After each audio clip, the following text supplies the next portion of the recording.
Hello, future chemists. Welcome to an exciting journey into the heart of organic chemistry.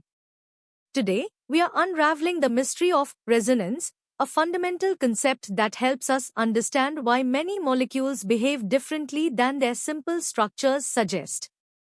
We'll start with the basics, move to deeper explanations, tackle advanced theories, and finally, explore its competitive exam depth. Get ready to discover the split personalities of molecules.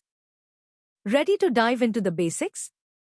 Let's uncover what resonance truly is and why it's so important in understanding molecular structures.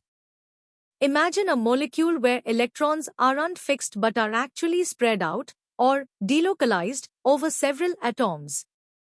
That's the core idea behind resonance. When a single Lewis structure can't accurately represent a molecule because its electrons appear to be in multiple places at once, we use resonance. It's a theoretical concept that combines several contributing structures to describe a single, real molecule, which is called the resonance hybrid. Think of it as an average picture that's more accurate than any single snapshot. So, why do we need this concept? Sometimes, experimental evidence, like bond lengths, doesn't match what a simple Lewis structure predicts. Resonance helps bridge this gap. For instance, in the carbonate ion, all carbon-oxygen bonds are found to be identical, intermediate between a single and a double bond. Resonance structures show how the double bond moves between the oxygen atoms, leading to this observed equivalence. Remember, in resonance, only electrons move, not the atoms themselves, and all contributing structures must be valid Lewis structures with the same number of valence electrons. Now, let's test your understanding of these basic principles. Take a moment to consider these questions. Q1. Which of the following conditions is essential for a molecule to exhibit resonance? Q2. What is the main difference between a resonance structure and a resonance hybrid? Q3. Draw the resonance structures for the nitrate ion. No. Think carefully about electron movement and formal charges. Stepping up.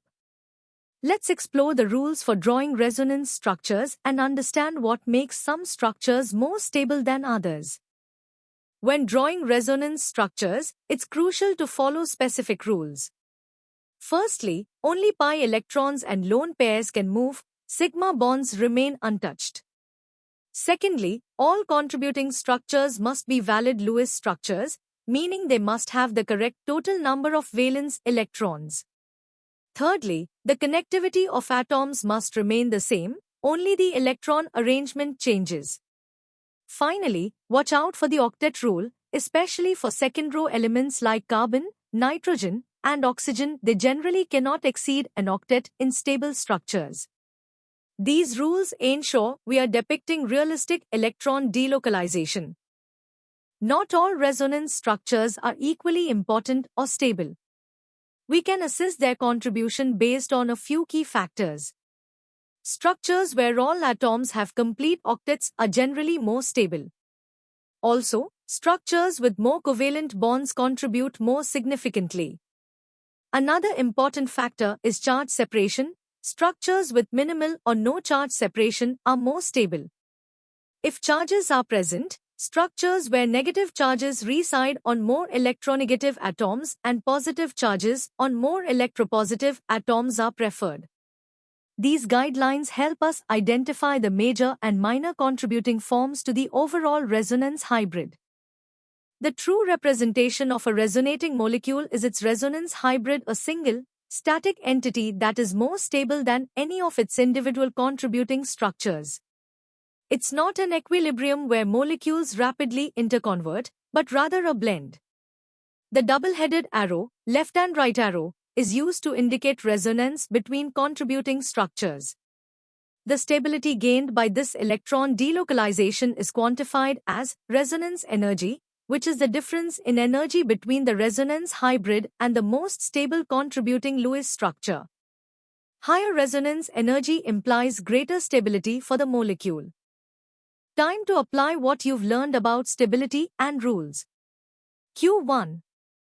Identify the major contributing resonance structure for the acetate ion, CH2. Q2. Which of the following compounds is most likely to exhibit resonance? Q3. Explain why the resonance hybrid is more stable than any single contributing structure. Q4. Draw all possible resonance structures for the allyl carbocation, CH is equal to CHCH. Q5. What is the significance of formal charge in determining the stability of resonance structures? Ready for a deeper dive? Let's explore the conditions necessary for resonance and quantify the stability it brings through resonance energy. Resonance isn't a universal phenomenon. Specific conditions must be met for a molecule to exhibit it. The most common condition is the presence of a conjugated system, which involves alternating single and multiple bonds. This allows pi electrons to delocalize over an extended region. Other scenarios include a lone pair adjacent to a pi bond, a positive charge adjacent to a pi bond or a lone pair, or a negative charge adjacent to a pi bond. These arrangements create pathways for electrons to spread out, leading to increased stability. Examples include buta-1,3-diene, the allyl cation, and most famously, benzene. The stability imparted by resonance is a critical concept, quantified as resonance energy or delocalization energy. This energy represents the additional stability of the actual molecule, the resonance hybrid, compared to its most stable hypothetical contributing Lewis structure. For instance, benzene's resonance energy is substantial, around 150 kilojoules per mole, making it far more stable than a simple cyclohexatriene. Factors influencing this energy include the number of equivalent resonance structures, the stability of individual contributors, and the extent of electron delocalization. More extensive conjugation generally leads to higher resonance energy and thus greater molecular stability. Resonance has profound implications across various areas of organic chemistry. It helps explain the enhanced acidity of carboxylic acids and phenols by stabilizing their conjugate bases through delocalization of the negative charge. In terms of reactivity, resonance plays a key role in directing electrophilic aromatic substitution reactions in benzene derivatives. Furthermore, it allows us to predict and rationalize observed bond lengths and strengths, showing that bonds in resonating systems often have intermediate character between single and double bonds. Understanding resonance is fundamental to predicting chemical behavior and properties. Now, let's challenge your understanding with more analytical questions. Q1. Define resonance energy and explain its significance. Q2. Why is benzene exceptionally stable, and how does resonance contribute to this stability? Q3. Identify the conditions under which a molecule can exhibit resonance, providing two examples. Q4. Compare the bond lengths in ethene, CH, and benzene, CH. How does resonance explain the difference? Q5. Explain how resonance affects the acidity of phenol compared to cyclohexanol. Q6. Draw resonance structures for nitrobenzene and identify the positions where electrophilic attack is least favored. Q7. Buta-1,3-diene has a C to C3 bond length shorter than a typical C to C single bond. Explain this observation using resonance. Welcome to the hardest level. Here, we'll delve into the quantum mechanical underpinnings of resonance, explore aromaticity, and differentiate it from related concepts, preparing you for competitive success. While resonance structures are a useful tool in valence bond theory, the more accurate picture comes from molecular orbital, MO, theory. In MO theory, electrons are not assigned to specific bonds or atoms but occupy delocalized molecular orbitals that extend over the entire conjugated system. For example, in benzene, the 6p orbitals from each carbon combine to form 6pi molecular orbitals, 3 bonding and 3 antibonding.